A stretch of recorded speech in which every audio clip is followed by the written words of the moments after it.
This is the OTB Television Network, a service of Capital District Off-Track Betting.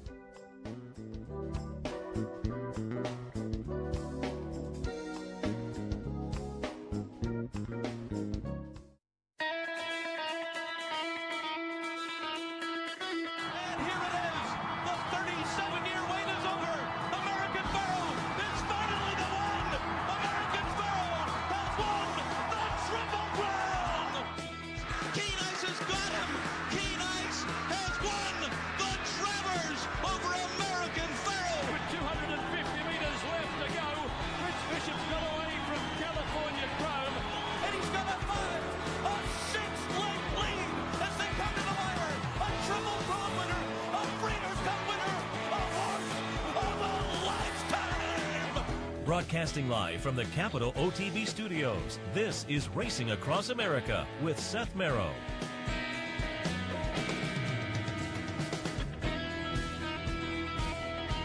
Good morning. Welcome to the Sunday edition of Racing Across America. I'm Seth Merrow. Thanks for joining us. Going to go back and recap some of the action from yesterday and do a little handicapping a little bit later on. And then towards the end of the program, reached out to our friend Tom Bellhouse from West Point Thoroughbreds because I thought conversation with Tom would allow us to talk about a couple of nice stakes that are coming up a little bit later on today at two different tracks. We will talk a little Decorated Invader, West Point's nice 3-year-old turf runner. That one is going to go in the Hill Prince, and their Kanthaka will be up at Woodbine going in the Arctic on a really great stakes day up at Woodbine. Maybe we'll take a look at some of those stakes as well during the handicapping segment. So again, nice show. As I always say, a little preview, a little review. Preview looking at some of the stakes this afternoon as we go along a little bit later on, and a little review from some of the action yesterday. Saturday, always a big stakes day across the country. A little light yesterday overall, generally speaking, but that being said, we are, closing in on the Breeders' Cup. So understandably, the Breeders' Cup prep action is mostly winding up. And now we're just kind of waiting to see the pre-entries coming out and take a look and start to make some early decisions, as it were. A reminder that we will have here at Capital OTB, OTB TV, a Breeders' Cup seminar, kind of a virtual seminar this year. Typically, we do it out in the clubhouse a few days before the Breeders' Cup, and folks show up live, and there's a little Q&A afterwards and whatnot, and we'll be doing it online this year. You can be watching it YouTube, Facebook, Twitter. I'll be in the studio. Mike Callahan will be here in the studio with me, and via Zoom, Brian Addo will jump on board as well, and we'll go through the Breeders' Cup card the Thursday before Breeders' Cup. That Breeders' Cup week, that Thursday night, we will have an OTB Breeders' Cup seminar again, virtually. You'll be able to check in. We'll also have interactive. You'll be able to Q&A if you would like to ask some questions as the evening goes along. So it should be fun. Hopefully informative as well. Again, that's the Thursday of Breeders' Cup week right here on the network. All right, let's jump in and look at some of the action from yesterday. The Floral Park at Belmont. I like Lead Guitar. Coming off of a couple of wins going into the Floral Park. 2 starts back, won an optional claimer, state bred optional claimer. Gaffleone on board. Last time came back down to Belmont and won an optional claimer, an open optional claimer with Luis Saez on board. Saez stayed on board yesterday to go in the Floral Park stake, a little 6 furlong stakes race on the grass. And it was a nice late run from Lead Guitar, the 8 horse. So you can see starts to get in gear here. Bohemian Bourbon, the number 1 horse, is also going to make a late run to get up there. They're going to go by the 11. The 11 is going to fade here. Had the lead and just could not hold on. I'll Handle the Cash, the number 3, eventually gets up to run 3rd.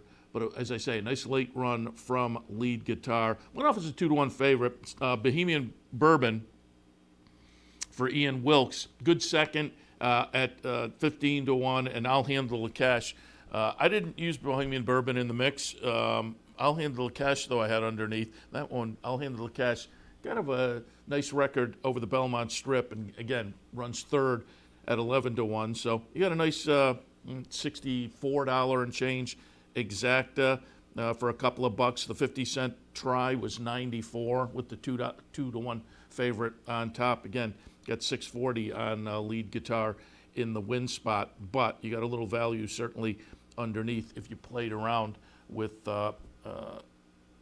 Bohemian Bourbon and or I'll Handle the Cash in the tries and the exactas there. But lead guitar now, 3 wins in the last 3 starts. Again, a state bred optional claimer, an open optional claimer, and now an open stakes race down at Belmont. 5th win in 10 career starts for George Weaver. I said it yesterday. George Weaver, really nice Belmont meet.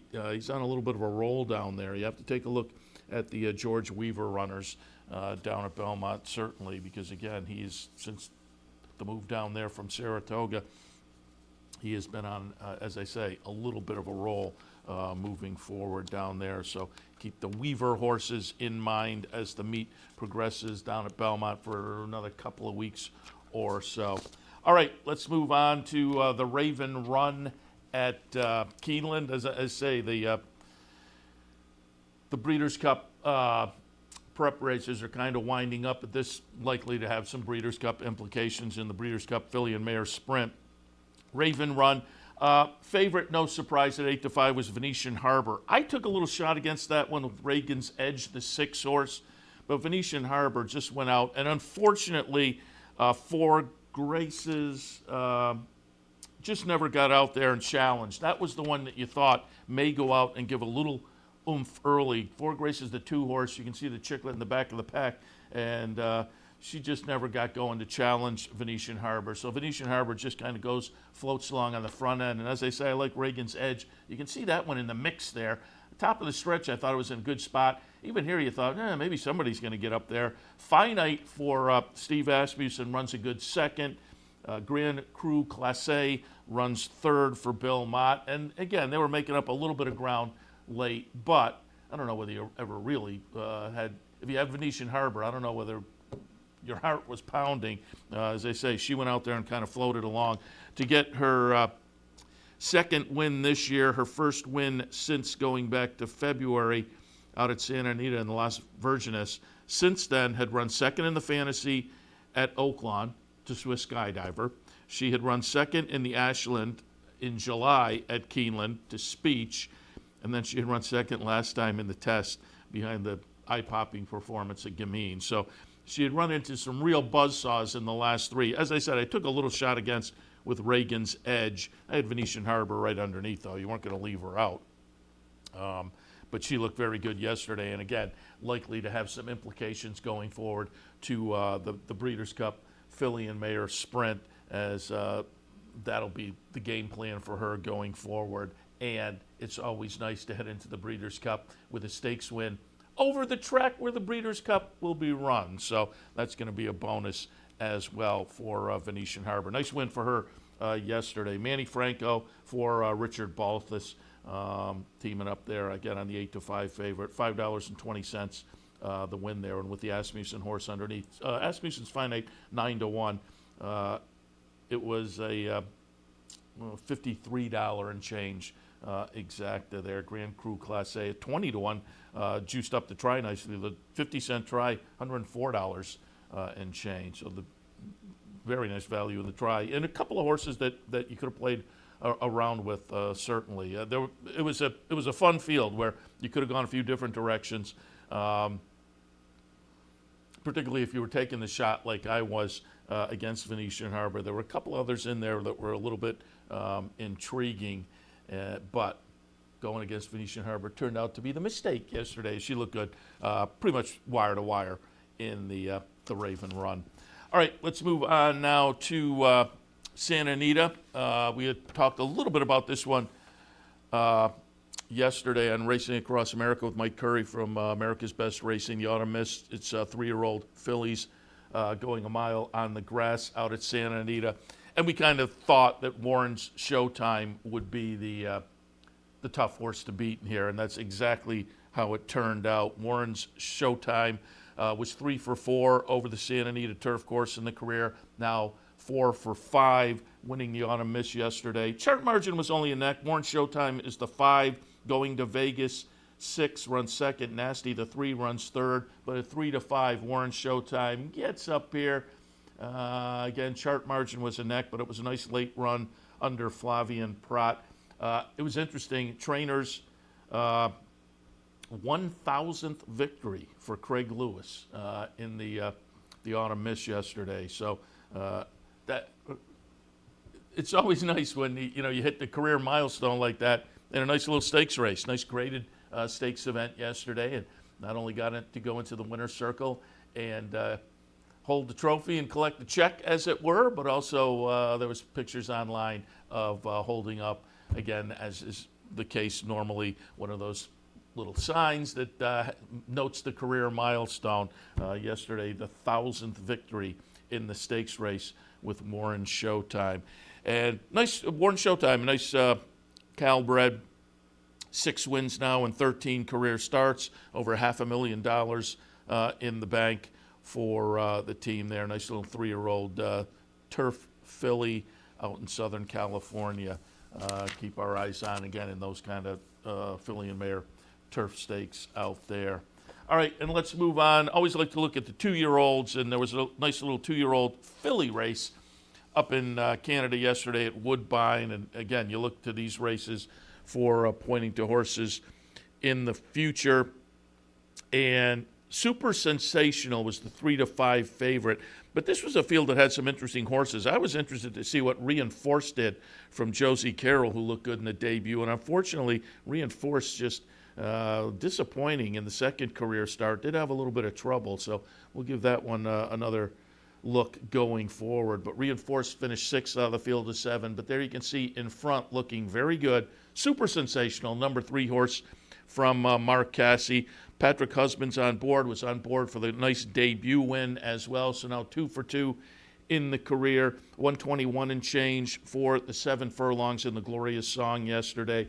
Interesting, according to the post-race notes, this was Mark Casse's 9th win in the Glorious Song. Harkens back to the early days when I got in the game, and Wayne Lucas was potent with the 2-year-old filly stakes up at Saratoga as well. But Mark Casse, the 9th career victory.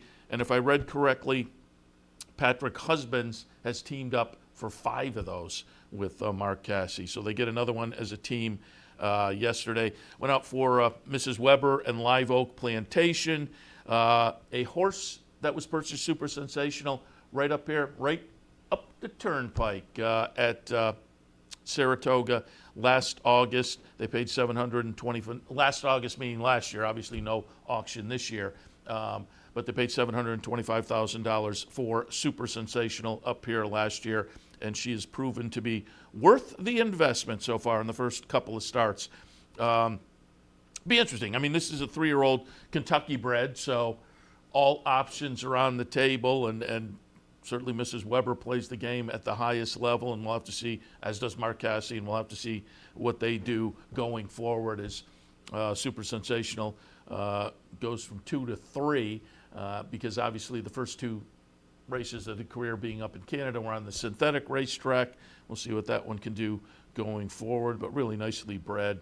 Nice black type on the page for this one. She lived up to it, and as I say, going forward as a 3-year-old, see what Mark Casse chooses to do as far as picking spots and maybe trying outside of Canada. You would think you have a nice 3-year-old filly, they'll look at all the options when the calendar page turns next year. She becomes a 3-year-old filly. All right, and I wanted to look at one more race from yesterday that was not a stake. I wanted to go back to the 3rd race yesterday at Belmont, because this will clearly have stakes implications going forward. Performer runner for Shug Phipps and the Claiborne Farm showed a lot of ability in the first 5 starts of the career.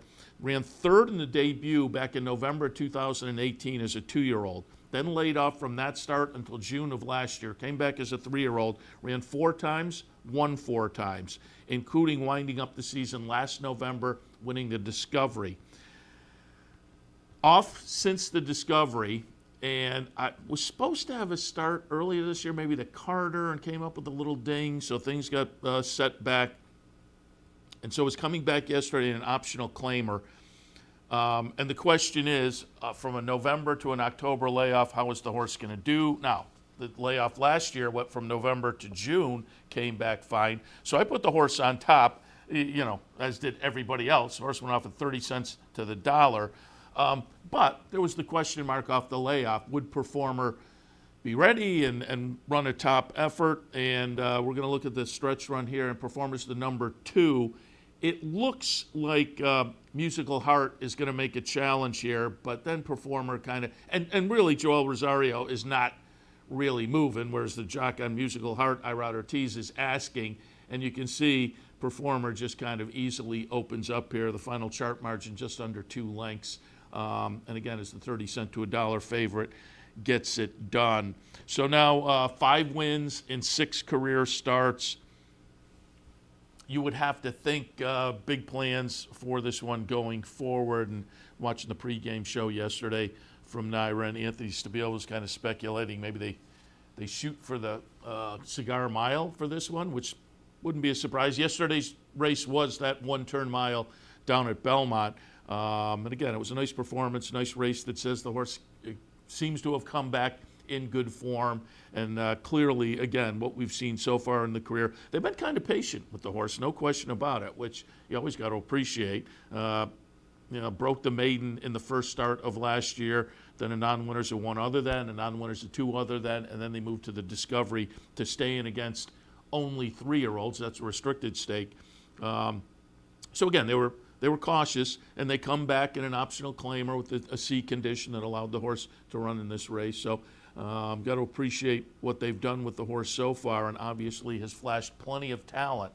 So we will see, but the Cigar seems like an interesting spot, and will be coming in good form, because that was a good-looking seasonal debut to build off of for, as I say, Shug, the Phipps Stable, and Claiborne Farm, a son of Speightstown. Be interesting to watch performing going forward. As I say, it was the 3rd race yesterday, undercard optional claimer, but wanted to show it because, again, clearly it will have some implications in stakes races going forward. All right, that gets you through some of the stakes action from yesterday and more. We're looking at Performer. We will take a break now and come back and delve into some handicapping. As I say, might as well take a look at some of the action up at Woodbine just to kind of alert you at what is coming up this afternoon. And a really nice stakes card up there. Again, Tom Bellhouse will join us a little bit later, and we'll delve into specifically the Nearctic, and they have Kenthaka up there. And Tom will also talk about Decorated Invader in this afternoon's Hill Prince down at Belmont. But when we come back, we'll maybe take a look at maybe the late pick 4, and also just kind of take a quick look at some of the the stakes races that come a little bit earlier up at Woodbine, because again, it's one of the biggest cards of the year for them up there. One of these fall cards that you always have to pay attention to. So we will alert you to some of that through a little bit of handicapping up at Woodbine when we come back, and again a little bit later on, Tom Bellhouse from West Point Thoroughbreds. All of that right after this. Stay tuned.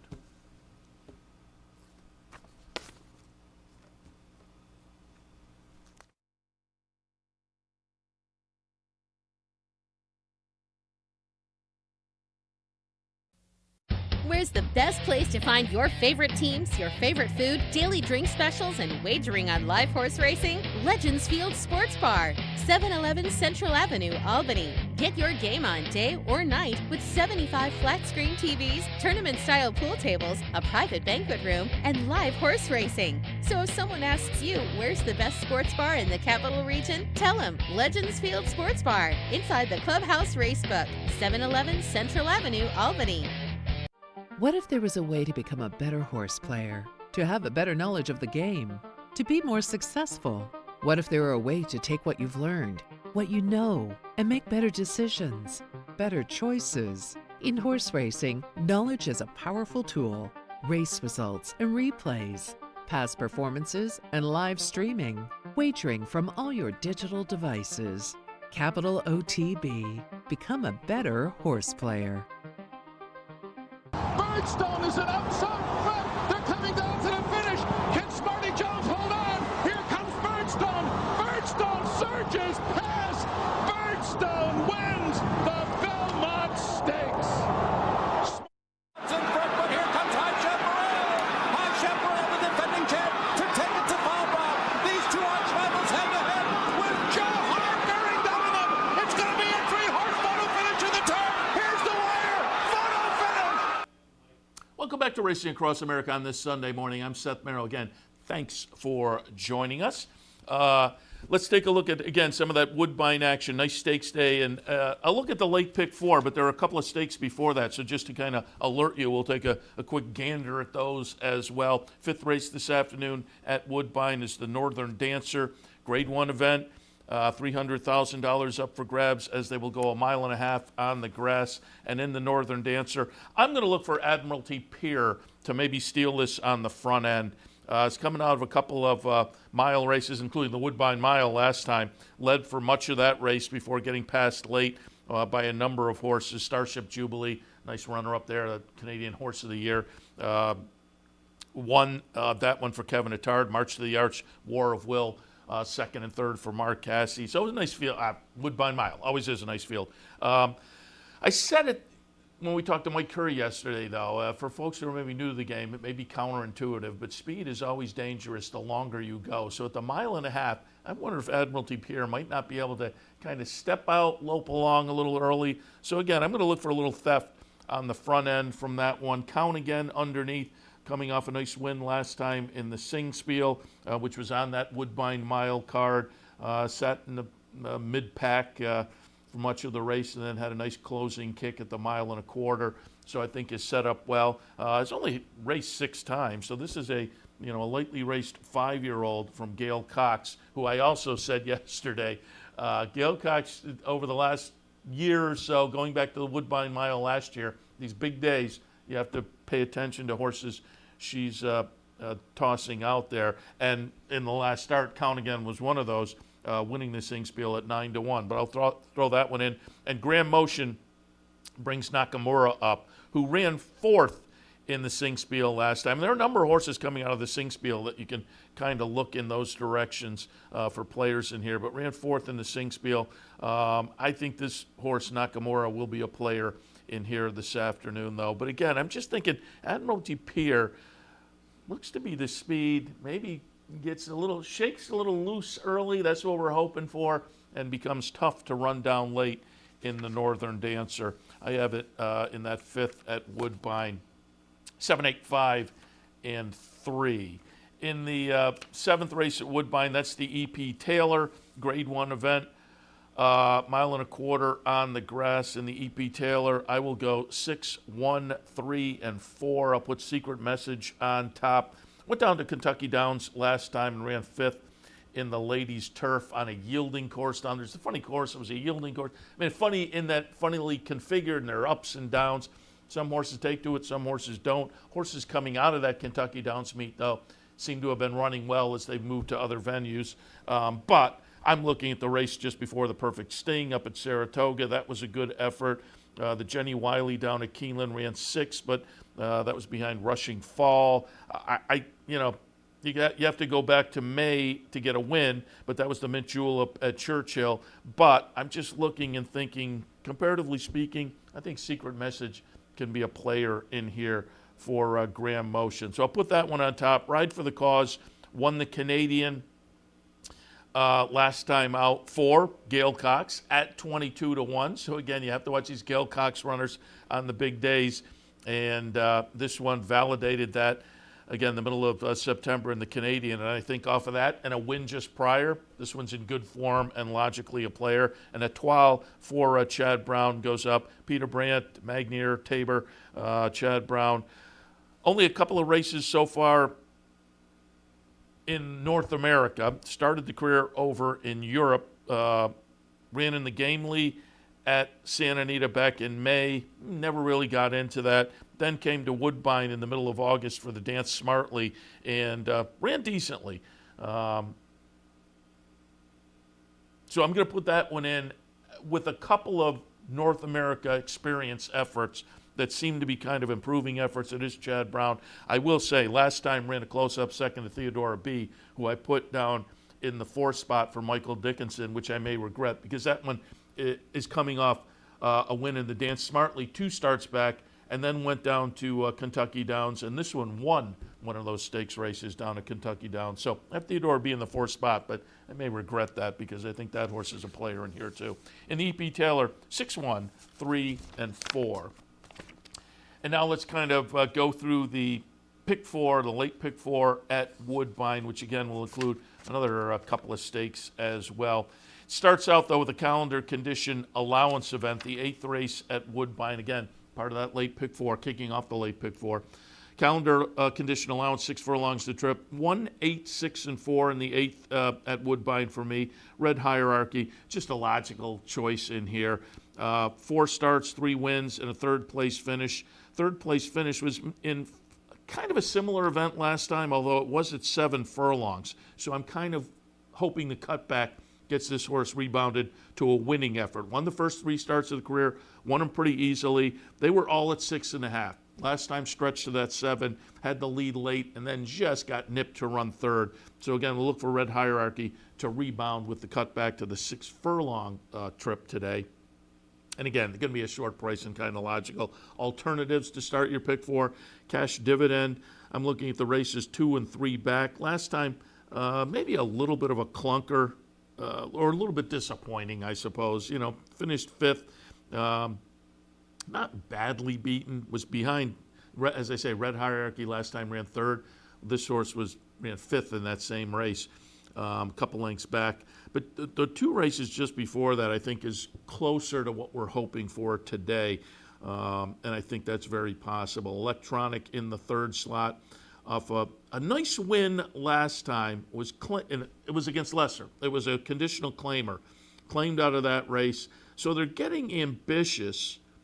But I think if this horse can repeat that last race, maybe we'll get in the mix at a little bit of a price because that last race was a lifetime best buyer, but tied a buyer from earlier. So it wasn't totally an aberration necessarily. And again, maybe Electronic is just in some good form right now and can kind of pop another one and again, become an alternative to the short price top pick if you're looking for such in the pick 4, which kicks off in race 8. I have it 1, 8, 6, and 4. Woodbine's 9th is another stakes race. Again, a nice day for them this afternoon, stakes-wise, north of the border. It's the Nearctic. Again, we'll talk a little bit more about this one with Tom Bellhouse coming up because West Point has Kenthaka, and I like Kenthaka. This is a Grade 2 event, $250,000, 6 furlong turf sprint. And I'm looking at the race 2 back. Tried one of those Kentucky Downs sprints last time, soft turf course. Ran an okay 5th, was beaten less than 3 lengths behind Imprimis. But the Jaipur was the race just before that and ran a close-up 2nd. And I always like the Jaipur. I like the Jaipur particularly horses coming out and then going up to Saratoga. I think it's one of those races. There are some races in the fall on the grass at Churchill that just seem to year in and year out produce horses that you have to watch in the next 2 or 3 races. And the Jaipur for me is one of those as well. And so off the good 2nd place down there, you know, again, I like these horses when they come up to Saratoga out of a good effort in that race. This one didn't show up there, but instead went down to Kentucky Downs and ran 5th. But I'm looking at that race 2 back down at Belmont and the Jaipur and hoping we get to that one. And I think Kenthaka becomes a very intriguing player off of that this afternoon. Silent Poet comes off of a nice allowance win right here at Woodbine, going 6.5 on the turf. This race today is 6, but I don't think that's going to be an obstacle because this horse is right up in the hunt throughout typically, if not leading. And so, again, I think off of that race last time, this one is signaling some very good form right now for a trainer who typically does very well up at Woodbine. And then Olympic Runner in the 3rd spot for Mark Casse. Tried the Woodbine Mile last time.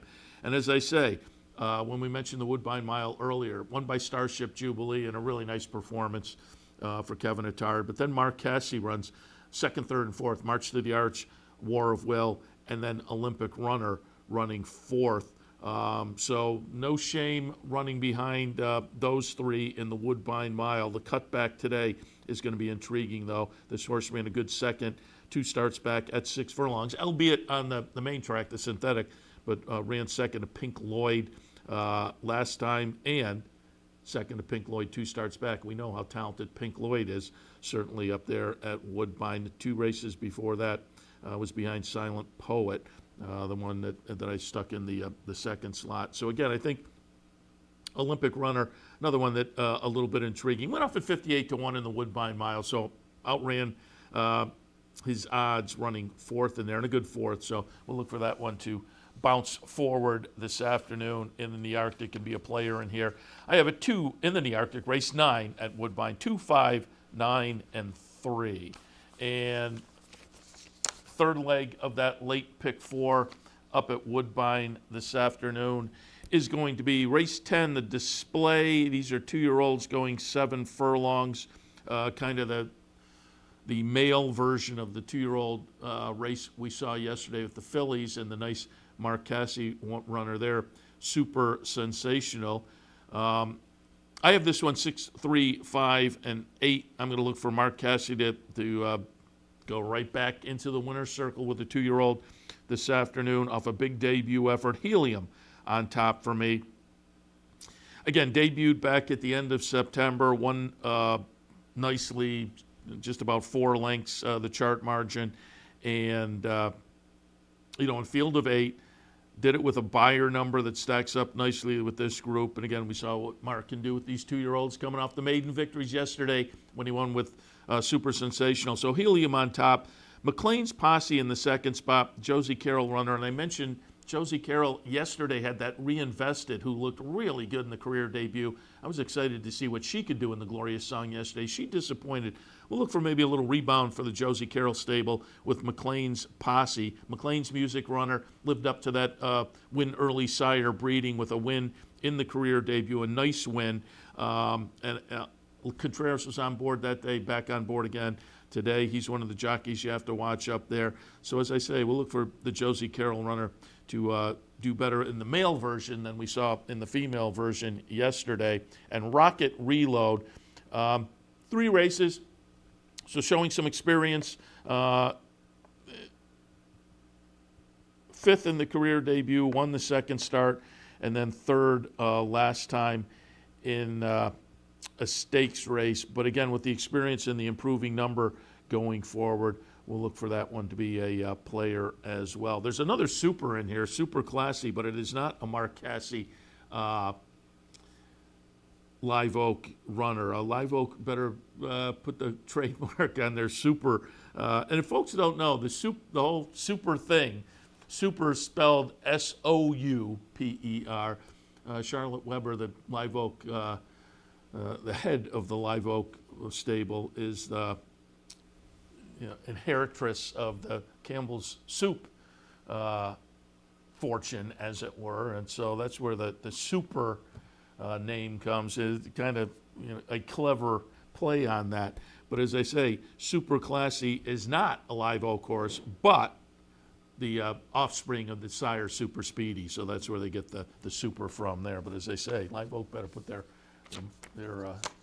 moniker, their trademark on that super, so other people aren't using it now that some of these other horses are going out and becoming sires as well. But in the display, the 10th race at Woodbine, 6, 3, 5, and 8. And we wrap it up at Woodbine. Going to wrap up today a little bit later. I would expect the lights will be on up at Woodbine because the finale is scheduled to go off at 6:48 in the p.m. And it is a conditional claimer on the grass at a mile in the 11th and final at Woodbine. I have it 4, 8, 6, and 9. The number 4, My Sugar Pie, coming off a nice win last time to break the maiden for a 10 tag. Now moves into a 10 N2L. In good form. I don't think this is a stretch going from the maiden to the N2L. So in good form and coming off the nice win last time. It was at 6.5, but I don't think the stretch to a mile is going to prove to be an obstacle. So we will put My Sugar Pie on top. Cheeky Pint in the second spot. Broke the maiden 3 starts back. The follow-up to the maiden breaker was a pretty good try, running second against a little bit better price-wise N2L runners. And then last time, showed some nice competitive oomph early before fading a little bit towards the end of the race. Again, against those 15 N2L types. So gets a little bit of class relief price-wise in here. And I think what we've seen in the last couple of starts since breaking the maiden says this little breather class-wise should put Cheeky Pint in the mix. And then Vinyasa in the third spot. Justin Stein on board off a third place finish the last time against better. And really the last few starts have been against better. So another one that I think is going to benefit this afternoon from a little drop step or two down the claiming ladder. Vinyasa should be a player in here. So for me, in the 11th and final to wrap up that late pick 4, 8, 6, and 9. But again, a nice stakes card today with some nice graded stakes action up there. Woodbine is again E.P. Taylor Day and whatnot. The other stakes, one of the highlights on the Woodbine calendar. A couple of notes before we go to a break. King Guillermo, who I know a lot of people were interested to see run in the Kentucky Derby and then wound up coming down with a fever the middle of the week and had to scratch out of the Kentucky Derby. Mike Welch reports back on the work tab down at Gulfstream Park yesterday. Easy half mile, 51 and change. But it looks like they're looking at either the Discovery or potentially the Cigar Mile. But unsurprisingly, the trainer, Juan Carlos Avila, saying the Cigar Mile is also an option for him, although I prefer the Discovery, which is for 3-year-olds only and a much easier race for him the first time back. I would say that's probably a safe bet. So I would look for the Discovery because this of a layoff like that and a little bit of setback and now just getting back into training, it seems like the Discovery, far more judicious move for the comeback for King Guillermo. But again, it'll be interesting to see because he did show obviously some talent earlier in the year, finished second behind Dow in the Grade 1 Arkansas Derby, and he had gained attention, as the article again points out, when he won the Tampa Bay Derby earlier this year. So fun to see what King Guillermo can do on the comeback, but he's back on the work tab. Speaking of the work tab, do want to toss out there that Tiz the Law had a work on Friday. Sounds like his last real work until he heads down to Keeneland. He went 112 and change at Belmont on Friday. He was in company with Nico's Dream. They went 24, 36.4, 47.8. And then drew away from Nico's Dream at the end. He galloped out full of energy, according to Mike Welch, going 7 furlongs in 125.46 before pulling up a full mile, 140.05, according to the clockers. Barclay Tagg says he went really well. He thought probably his most important work leading up to the Breeders' Cup. He says, I want to get a couple of breezes into him at Keeneland. How fast those will be, I will determine as I see how he's feeling and how he's doing as he goes along. But seems like all systems are go for Tiz the Law heading to the Breeders' Cup, having his last serious New York work anyway on Friday, and it looked good according to the people working the clocks, it sounds like.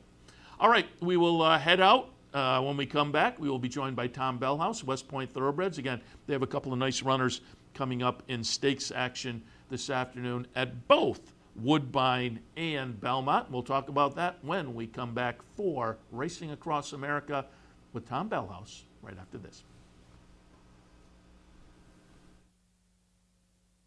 No matter where in the world you are, the excitement of wagering on horse racing is just a click away.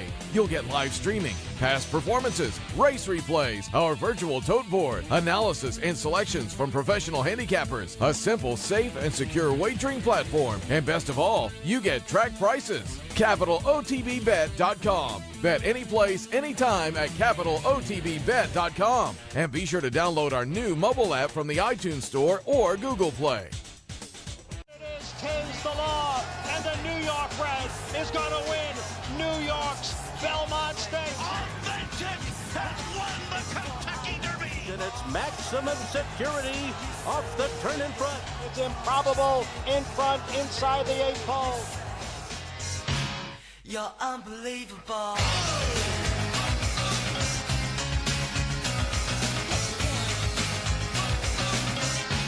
You're so unbelievable. In a recent study of some of the top online wagering sites, Capital OTB won big in total player rewards, far surpassing some of the best-known wagering sites in America. While other rewards programs simply offer you points redeemable for gift cards, Capital OTB's rebates are paid to you in actual cash. Plus, Capital OTB gives you full and immediate access to your money. So if all you're getting now are points and gift cards, join Capital OTB Player Rewards today and get cash back. Visit CapitalOTBBet.com and sign up today. Welcome back to Racing Across America. As promised before the break, we are joined now by Tom Bellhouse of West Point Thoroughbreds. And as I said at the top of the show, that gives us a great opportunity to hit on a couple of stakes, both at Belmont and up at Woodbine with performers this afternoon. Tom, good morning. Good morning, Seth. On my way down to Belmont Park right now, and I kind of miss our annual pilgrimage up to Woodbine. We've had a lot of good luck when we've been up there together. Yeah, it was last year with Decorated Invader, where we were up there enjoying the weekend with you guys, and enjoyed the social media of the whole West Point team jumping up and down. Nice video there as Decorated Invader got it done last year and has progressed nicely into the 3-year-old season. And let's talk a little Decorated Invader. The Hill Prince coming up this afternoon. You're headed down to watch it, race number 9 down at Belmont. I like Decorated Invader. I think everybody kind of likes Decorated Invader. Cuts back to the mile and ran a close-up 5th. He was in that scrum at the end of the Saratoga Derby. But I'm going to go back and pull up a replay of the Hall of Fame. Decorated Invader will be the number 7 horse here. This was very early in the Saratoga meet, but looked good in this one. Talk a little bit about the decision coming out of the subsequent 5th in the Saratoga Derby, however, and what was the decision-making process to lay off for a little while, which it sounds like Christophe Clement is happy with the time off, but to lay off and to come back today in the Hill Prince at a mile? Yeah, I think it was, Christophe was pretty adamant that he wanted to give the horse just a little blow, that he felt that, running in the Penobscot and then coming back right into the Hall of Fame with a great effort, and then right into the Saratoga Derby. 3 really monster performances back to back to back. I think we were probably a little bit a victim of circumstance in the Saratoga Derby. That being said, we ran against probably the best field assembled all year. The dynamics didn't go our way, but we still, we got beat maybe a length and a half of the whole thing. So Christophe said, let's take our foot off the gas. Let's point toward Hill Prince. And actually, I think he's kind of portraying or laying out the path that he took with Gio Ponte many years ago, that he went Hill Prince and then maybe the Hollywood Derby at the end of the year, the Grade 1. But then, he's got another really talented Grade 1 winner of Declaration of War Barn and Gaffoe. And we're just really excited about today. I think the horse is fantastic, and we feel really, really good about our chances today. And, I think he runs his race. He'll be very difficult to beat. And how long has the Hill Prince kind of been the goal? Because I'm looking, in the record, 3 for 4 at the mile distance. You get the mile this afternoon. You're in against 3-year-olds. So I have to think this was kind of circled on the calendar probably for a while. Yeah, I think, obviously the Belmont Derby was a Grade 1 that we considered. I don't think the distance, personally, I don't think the distance is a question. I think the Saratoga Derby was more just an example of great turf racing dynamics. Yeah. The horses that got the trip won, and the horse that didn't. But Christoph has said point blank that this was the course that he wanted to go.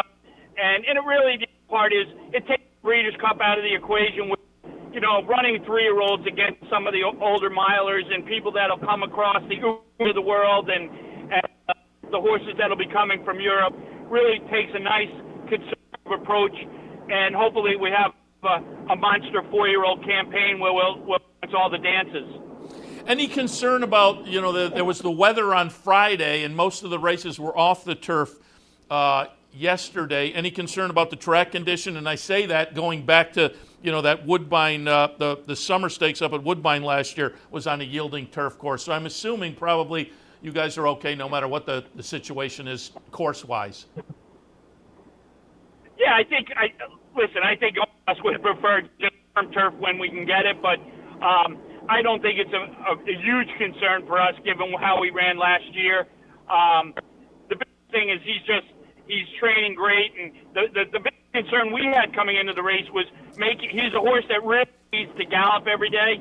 He's a big, strong, athletics colt, and when they have off tracks, you really don't want to be galloping a horse like that in the slop and things like that. But I think that was more of a concern than the cut in the ground at Belmont Park today. And I'll also ask any concern about the situation. This was supposed to be run on Columbus Day last Monday, but they looked at the forecast and decided, let's stay away from the rain on Monday, and so they moved it to today. Any concern there on the delay of a week? I think they made the decision early enough everybody could change their plans significantly. Yeah, I think it was really a tremendous decision by the racing office. Martin Panza and Andrew Byrne getting out ahead of it. This is not something they would have done in the past, in my opinion. Yeah. I think this was really a great move to preserve a Grade 2 stake and not have it lose its its graded stake ranking and keeping it on the turf. So I applaud Naira. I thought it was a brilliant move, and we all got it in advance enough. It didn't impact our training. We just got one more piece into them.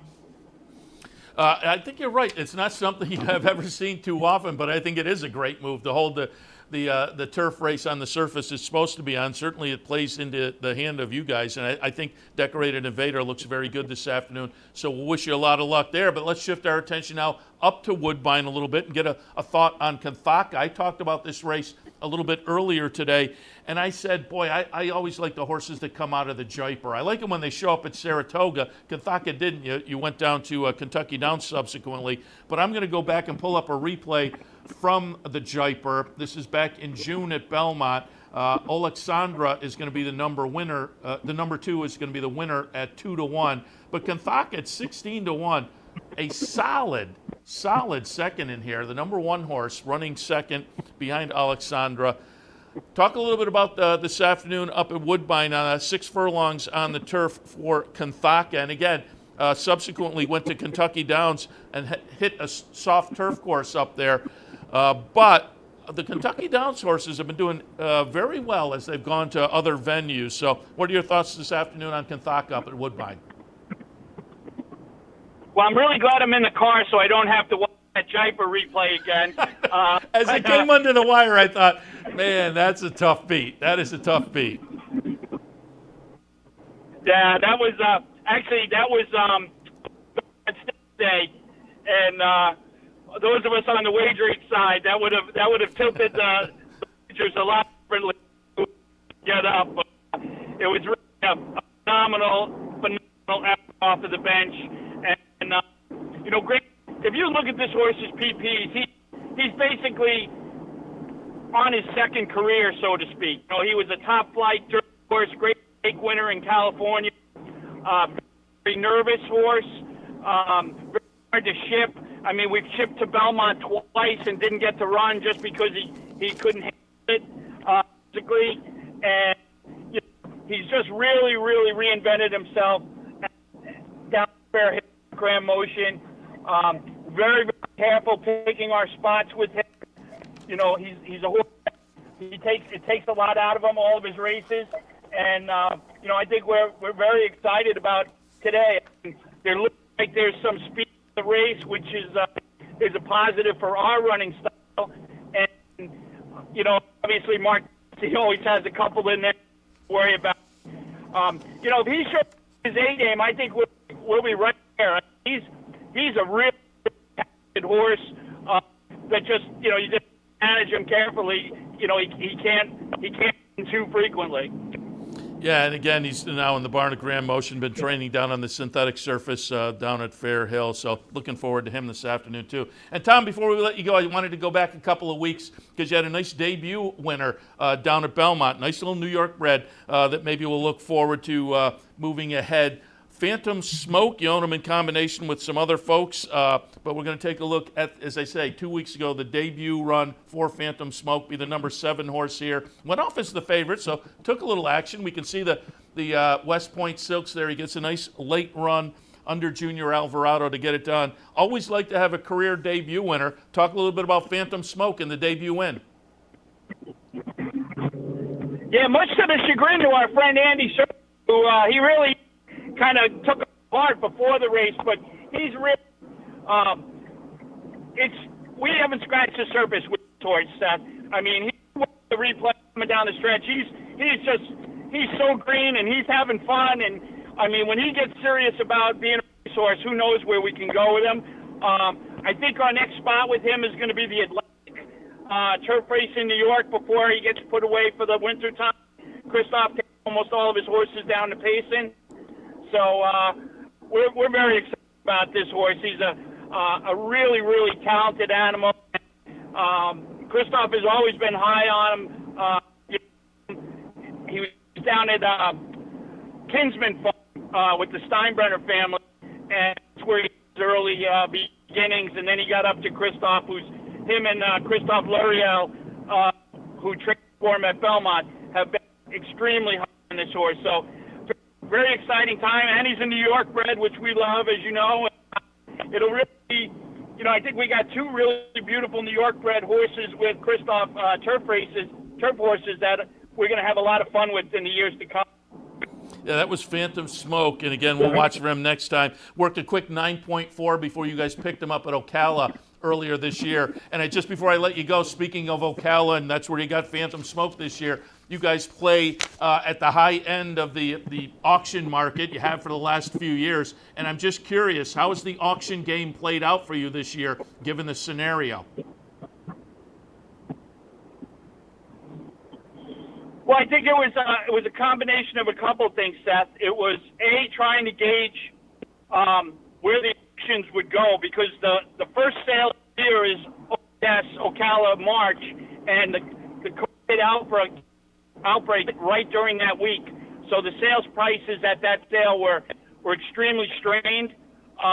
And then the April and May sales were all postponed. So we really had to, we bought some horses, then we started buying privately from some of the consigners that we do business with. And we kind of piecemealed it. We didn't go to one sale and like we normally would with 2-year-olds. We kind of just bought onesies, twosies from people, and really found that partners, there was an interest to continue on and to support the program. But in general, it was a buyer's market if you could find what you wanted, and I think the same thing held true at in September. Good horses that people wanted still went for a big buck, but there really wasn't a huge middle market. Yeah, interesting. As I say, just reading about it, it's been interesting this year, the way it has been in virtually every business and way of life. But certainly wishing you guys a lot of good luck this afternoon, Tom. Enjoy the afternoon at Belmont. I'll look for you. I'll be doing the handicapping show this afternoon. I'll look for you down in the winner's circle with Decorated Invader, and good luck up at Woodbine with Kenthaka as well. And going forward with all the West Point horses, good luck to you and Terry Finley, Joe Migliori, the whole team. Wish you all a lot of luck this afternoon. Seth, thanks so much for having me on, and Get to talk soon. That sounds very good. Tom Bellhouse, West Point Thoroughbreds. Again, a couple of live runners in stakes this afternoon. And that Phantom Smoke, the nice debut winner a couple of weeks ago down at Belmont. Nice little New York bred to keep our eyes on as well for trainer Christophe Clement and the West Point folks. All right, I'm going to wrap it up for this edition of Racing Across America. I will let you know that here at the Clubhouse Racebook today, it's NFL Sunday. Watch all the football action, catch all the racing action, put your name on a square. If you match up halftime final scores, you can maybe walk away with an NFL jersey. But more importantly, as I say, just come down and enjoy the football action and the racing action. Make this your venue for this afternoon to enjoy. I will say, I walked out on the front side yesterday a couple of times, and nice crowd out here yesterday on a Saturday. I continue to remind people, you have to wear your mask when you come in. And we have distanced the tables, and it's every, other or third carol now you can sit in, and the self-serve machines are spaced out. So it's a little bit different, but when you sit down, you can take the mask off. Again, the same rules that apply to all the other businesses currently, but just be aware of that when you stop here, branches or easy bets as well. But we'd love to have you come down and join us here, 711 Central Avenue in Albany, Clubhouse Racebook, for some racing and football action on this Sunday afternoon. All right, I'm going to wrap it up, but I will be back in an hour and a half or so with OTB Live for a Sunday afternoon. Yesterday's action tossed out some ideas that worked out okay. Hopefully folks were on board for some of that and plugged some thoughts into their tickets and walked away cashing some of the ducats for a little dough that got tucked in your pocket so you could play along today as well. We hope to do more of the same. I'll be taking a look at a little Belmont and Woodbine, among other action today. But again, with a nice Woodbine card, I plugged that in. Keeneland, I've been doing well at Keeneland, and so the last few days, besides the Belmont picks, I've been putting the Keeneland picks on the one sheet with the good Woodbine card. Today, I put Woodbine on the one sheet as well as Belmont, if you want to check that out. Keeneland still has picks via Brian Nadeau on the one sheet, and congratulations to Brian yesterday. If you picked up the one sheet, his Play of the Day Senior Hobeam, $17 winner. So there was a little fun to be had on the one sheet if you picked it up and were looking for some ideas there. But again, you can get some Keeneland thoughts, some Woodbine thoughts, and some Belmont thoughts picking up the one sheet this afternoon. Some Santa Anita thoughts as well from Scott Benjamin. So again, today on the show, we'll definitely have a little Belmont and Woodbine and likely some Keeneland as well, because as I say, I feel like I've had a little feel for Keeneland at this meet, more than New York maybe. But lots of great racing action one way or the other. And it'll all kick off, as I say, in about an hour and a half or so. But I'll step back now. We'll plug in some of the pregame shows, some of that information coming up, and then the racing action will be off and running a little bit later this afternoon. So for a Sunday edition of Racing Across America, I'm happy you tuned in. Seth Merrow, be back in about an hour and a half for OTB Live, and we'll see you then.